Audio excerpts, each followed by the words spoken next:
परमेश्वर का पवित्र वचन यूहन्ना 1 अध्याय 1 पद। आदि में वचन था और वचन परमेश्वर के साथ था और वचन परमेश्वर था। यही आदि में परमेश्वर के साथ था। सब कुछ उसी के द्वारा उत्पन्न हुआ और जो कुछ उत्पन्न हुआ है उसमें से कोई भी वस्तु उसके बिना उत्पन्न नहीं हुई। उसमें जीवन था और वह जीवन मनुष्यों की ज्योति था। ज्योति अंधकार में चमकी है और अंधकार ने उसे ग्रहण न किया। एक मनुष्य परमेश्वर की ओर से उपस्थित हुआ जिसका नाम यूहन्ना था। वह गवाही देने आया कि ज्योति की गवाही दे ताकि सब उसके द्वारा विश्वास लाए। वह ज्योति न था परंतु उस ज्योति की गवाही देने के लिए आया था। सच्ची ज्योति जो हर एक मनुष्य को प्रकाशित करती है जगत में आने वाली थी।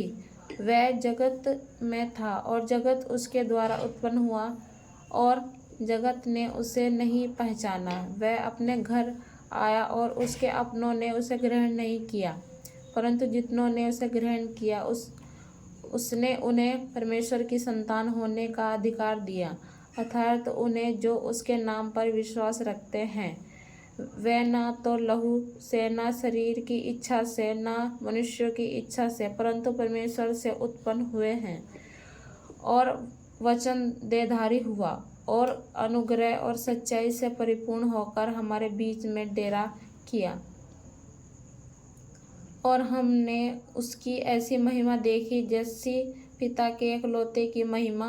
यूहन्ना ने उसके विषय में गवाही दी और पुकार कर कहा, यह वही है जिसका मैंने वर्णन किया कि जो मेरे बाद आ रहा है वह मुझसे बढ़कर है, क्योंकि वह मुझसे पहले था। क्योंकि उसकी परिपूर्णता में से हम सब ने प्राप्त किया, अर्थात अनुग्रह पर अनुग्रह। इसलिए कि व्यवस्था तो मूसा के द्वारा दी गई, परंतु अनुग्रह और सच्चाई यीशु मसीह के द्वारा पहुंची। परमेश्वर को किसी ने कभी नहीं देखा। एकलौता पुत्र जो पिता की गोद में है उसी ने उसे प्रकट किया है। आमीन, हालेलुया। इन वचनों के द्वारा परमेश्वर सबको आशीष दे।